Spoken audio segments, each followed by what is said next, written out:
আমি মোহাম্মদ ইউনূস প্রধান উপদেষ্টা পদের কর্তব্য। নতুন দিনের বার্তাবাহক অন্তর্বর্তীকালীন সরকারের শপথ শেষে এবার দায়িত্ব নেয়ার পালা।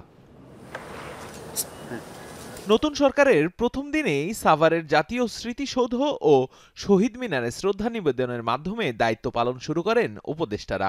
শ্রদ্ধা জানানো শেষে উপদেষ্টারা চলে যান সরকারের নতুন কার্যালয় রাষ্ট্রীয় অতিথি ভবন যমুনায়। যমুনাতে সরকারের প্রথম সভায় অনুমেয় ছিল মন্ত্রণালয় বন্টনের। সেই অনুযায়ী বৃহস্পতিবার শপথ নেওয়া 14 উপদেষ্টার মাঝে 41টি দপ্তর বন্টনের সিদ্ধান্ত আসে সভায়, যেখানে সরকারের প্রধান উপদেষ্টা ডক্টর মোহাম্মদ ইউনূসের দায়িত্বে প্রতিরক্ষা, শিক্ষা, জ্বালানির মতো মন্ত্রণালয় সহ মোট 27টি মন্ত্রণালয়। মন্ত্রণালয়গুলো হলো সশস্ত্র বাহিনী, সড়ক পরিবহন ও সেতু মন্ত্রণালয়, খাদ্য মন্ত্রণালয়, গৃহ ও গণপূর্ত মন্ত্রণালয় সহ ভূমি ও বস্ত্রপাট মন্ত্রণালয়। এছাড়া কৃষি, বিজ্ঞান ও প্রযুক্তি, রেলপথ, জনপ্রশাসন ও নৌ পরিবহন মন্ত্রণালয়। সেই সাথে আরও দায়িত্ব নিয়েছেন পানি সম্পদ, মহিলা ও শিশু বিষয়ক মন্ত্রণালয়, দুর্যোগ ব্যবস্থাপনা, তথ্য ও সম্প্রচার, প্রবাসী কল্যাণ, বৈদেশিক কর্মসংস্থান, শ্রম ও কর্মসংস্থান, সংস্কৃতি বিষয়ক মন্ত্রণালয়। এর সাথে সাথে দ্রব্যমূল্য নিয়ন্ত্রণে বাণিজ্য মন্ত্রণালয় এর দায়িত্ব নিয়েছেন এই প্রধান উপদেষ্টা।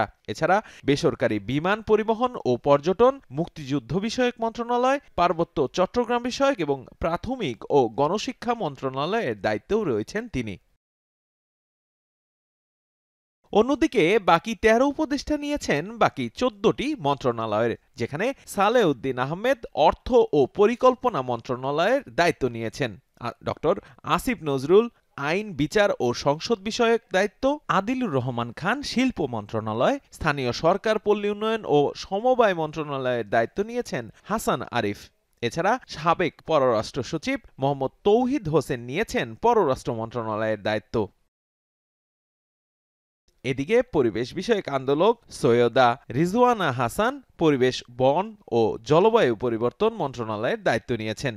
সমাজ কল্যাণ মন্ত্রণালয়ে শারমিন এস মুর্শিদ এবং সাবেক তত্ত্বাবধায়ক সরকারের উপদেষ্টা ব্রিগেডিয়ার জেনারেল অবসরপ্রাপ্ত ডক্টর এম সাখাওয়াত হোসেন পেয়েছেন স্বরাষ্ট্র মন্ত্রণালয়ের দায়িত্ব।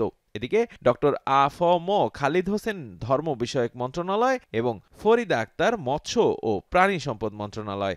এছাড়া স্বাস্থ্য ও পরিবার কল্যাণ মন্ত্রণালয়ের দায়িত্ব রয়েছেন নূরজাহান বেগম। আর বৈষম্য বিরোধী আন্দোলনের দুই অংশীদার নাহিদ ইসলাম পেয়েছেন ডাক, টেলিযোগাযোগ ও তথ্য প্রযুক্তি মন্ত্রণালয় এবং আসিফ মাহমুদ সজীব ভুঁইয়া পেয়েছেন যুব ও ক্রীড়া মন্ত্রণালয়ের দায়িত্ব। এদিকে সময় স্বল্পতার কারণে শপথ নিতে না পারা বাকি 3 উপদেষ্টার শপথ গ্রহণ শেষে তাদের মধ্যে বন্টন করা হবে মন্ত্রণালয়। দেবরাজ দেব, এখন, ঢাকা।